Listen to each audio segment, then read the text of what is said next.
வணக்கம். நெல்லை மாவட்டத்திலிருந்து வாசகன் ரிப்போர்ட்டர். விழிப்புணர்வு செய்திகளுக்காக மட்டுமல்ல, மக்களின் தேவைக்கும் சேவைக்குமே என்று பாடுபடுகிறேன் என்று கூறிக்கொண்டு கேப்டன் புரட்சி கலைஞர் விஜயகாந்தின் ரசிகராகிய நான் நெல்லை மாவட்டத்தில் வீடுகள் நானாக இருக்கிறேன். வாழ்வது தமிழாக இருக்கிறேன். தமிழென்று சொல்லடா, கலைஞர்கள் எங்கடா என கட்சியின் முழக்கத்தினால் வீர முழக்கத்துடன் 1979 கால் பதித்தவர் நமது புரட்சி கலைஞர். இன்று 25/8/2024 கேப்டன் புரட்சி கலைஞரின் இந்த ஹேப்பி பர்த்டே பிறந்தநாள் வாழ்த்துக்கள் அனைவருக்கும்.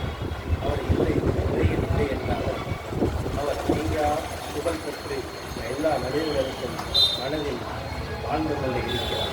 ஆகவே இந்த மனித குலம் இருக்கும் வரை இந்த விஜயகாந்த் என்ற சொல் இருக்கும். அந்த அளவுக்கு அவர் அன்னதான பிரபுவாகவும் ஏழைகளின் கரங்களாகவும் வாழ்ந்து கொண்டு இருந்தவர்.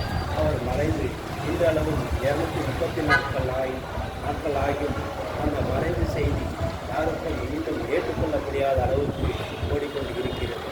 ஆகவே இன்றைய நாள் சிறப்பாக அமைய வாழ்த்தி ஏழைகள் துயரம் நீங்கிட வறுமை ஒழிப்புத்தனமாக இன்று கொண்டாடி கொண்டு இருக்கும் பிறந்தநாள் தினமாக தமிழ்நாட்டு மக்களுக்கும் தேசிய முற்போக்கு திராவிட கழகத்தின் தொண்டர்களுக்கும் நெல்லை மாவட்டத்திலிருந்து வாசகன் ரிப்போர்ட் ஆகிய எனது வாழ்த்துக்களையும் நன்றியும் தெரிவித்துக் கொள்கிறேன். நன்றி, வணக்கம்.